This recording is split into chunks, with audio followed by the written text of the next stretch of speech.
go. Hey guys, Chris Crawford here, owner of Dekhana Wellness, and today we're going to talk about exercising the deep cervical flexors. Those are the flexors of the neck muscles that you'll find right about here. Okay, so yesterday we discussed doing a crunch on a Swiss ball, and you remember that first movement was always bringing that head from extension into flexion like this. So today we'll talk about how to isolate that part of the flexor chain of the body.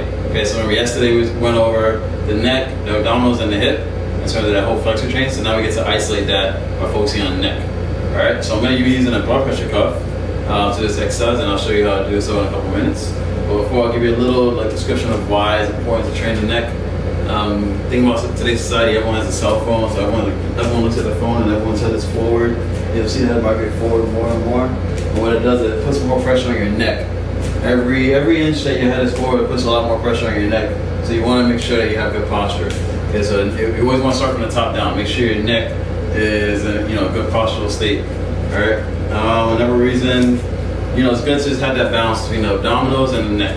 The trunk and the neck. Remember, the neck is part of the spine. So you have your cervical spine, the thoracic spine, and the lumbar spine. Right. Everything back here. So you want to make sure that you have balance throughout. So you don't want to isolate that part. Like I said yesterday, when you see a lot of people in the gym and you're doing crunches, they'll be doing here, holding the head like this, going like this, going like this. And what happens is I'm never actually training my neck muscles to come up off the floor by themselves. So I have to always assist. So what happens is these muscles tend to get weak, and then that's how the head starts to migrate forward. Okay, so I'm going to take this cuff and I'll show you how to isolate that movement. So you take the cuff, you'll place it right behind the neck, right here in that space, and lay down. Get nice and comfortable. Knees are going to be bent. And then you'll take the pump and the dial. The dial I'm going to use just as a reference point. And what I'm going to do with this is I'm not going to look at the dial yet. I'm actually going to feel for when my head starts to either come up off the floor or tilt back. So I'm going to go here, pump air into the cuff. So right now the cuff's in contact with my neck. I go a little more, and you'll see my head start moving a bit. You have to look really closely. But right now it's starting to tilt back this way. So I'll exaggerate a little bit. And now I'm actually looking over here. So what I'm going to do now is I'm going to look at the dial, and I have my reference point.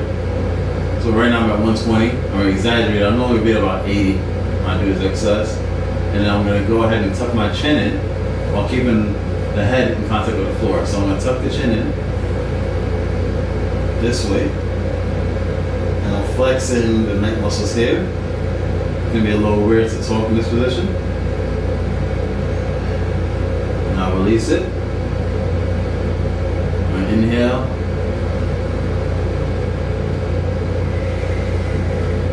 Exhale, flex it. And try to still keep that head down on the floor. Now hold it for about 10 seconds.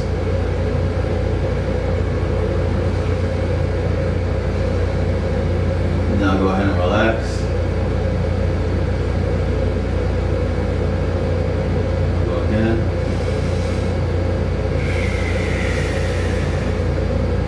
I'm still breathing as I hold it.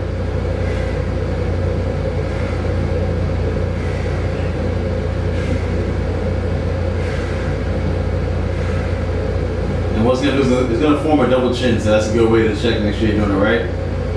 Get that double chin in here. So I'll go again.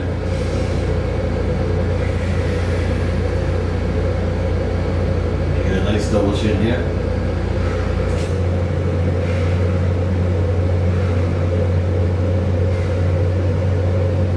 Time.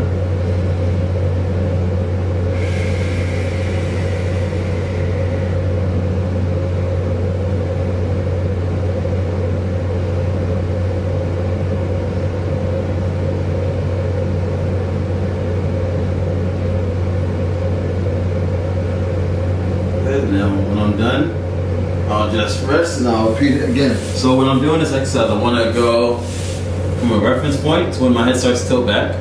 I'm going to tuck my chin and add about 20 or 30 units of pressure. All right, you have to gauge it based off what your neck can handle. if your forehead posture is really excessive, and you may need to just add 10 or just even 5, but you have to gauge it again based on what you can do. So you'll feel, if you're doing it properly, you'll feel these muscles in the front start to contract. If you're doing a little too much, you'll start to strain the back of the neck, and you don't want to do that. Okay, so just make sure you're feeling these muscles right here in the front, because you're bringing everything back into position. And remember, if you have forehead posture, you're here. So you want these muscles to train to bring everything back. Right here. So when forehead is here, you want training to come back this way. And it's not going to happen overnight, but you got to do your mobilizations, you got to do your stretches, and you got to do your resistance training to help you bring everything back into balance. But it'll put a lot less pressure on your neck, and you'll feel better and also look better because you'll be standing a lot taller and just have better posture overall. Okay? If you have any questions or comments, feel free to post them in the comment section below. And also check out the website posted below, DekhanaWellness.com. Thanks.